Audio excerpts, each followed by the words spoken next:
ముందుగా ఒక ప్యాన్ పెట్టి అందులో తరిగిన ములక్కాడ, ఆనపకాయ, తియ్యదుంప వేసుకుని ఓ చెంబుడు నీళ్లు పోసుకుని ఉడకనివ్వాలి.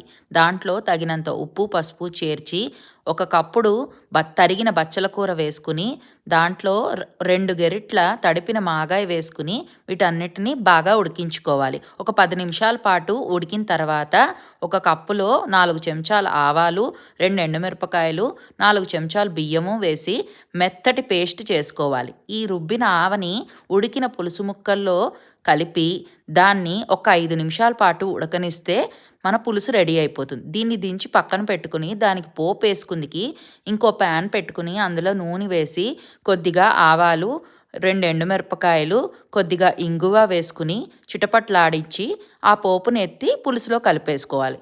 వేడి వేడి అన్నంలో ముద్దపప్పు వేసుకుని అంత నెయ్యి వేసుకుని ఈ మాగాయ ఆవు పులుసు కనుక నంచుకుంటే ఆహా స్వర్గానికి మెట్లు.